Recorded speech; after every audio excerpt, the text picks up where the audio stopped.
Right, the bill was really my entry into professional writing, and I was quite fortunate. I think this would have been about 1988. I just finished in the police, and I had a very, very. I think what opened the door for me was my knowledge of police life and the police world. I wrote really on my dad's advice. My dad was a professional writer. He said the only way you're going to get into this game is by writing something. Now, that's an obvious kind of comment, but what he meant was don't send people ideas. Send them a finished piece of work. Now, back in the 80s, and I don't really know if it's changed now, back in the 80s, certain television shows were open to unsolicited material. So I wrote a police drama called Knockoff Job. It was nothing to do with the bill. It was about a murder inside a police station. And I sent it to the bill entirely on spec. And I didn't hear anything else. And 6 months later, I got a phone call at work.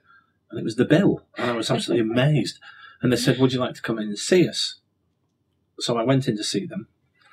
And the first thing that happened was the script editor who had read Knockoff Job optioned it. He was wanting to branch out on his own. Now, that was never made, as it transpired.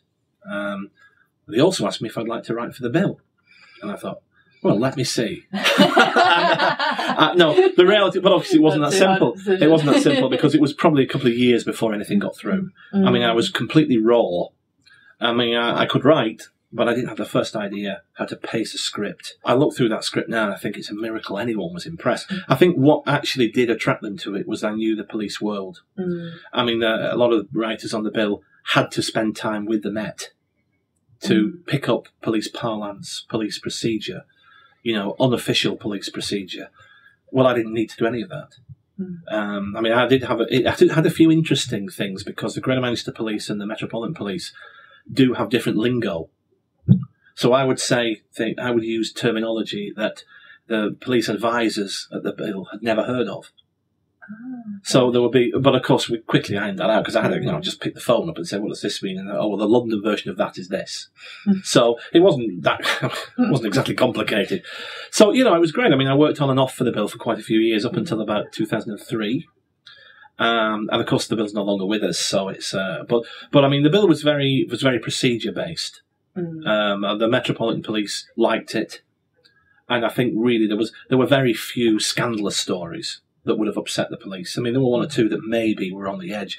At the same time, there was a police show in the north of England. I think it was called The Cops, which was Manchester.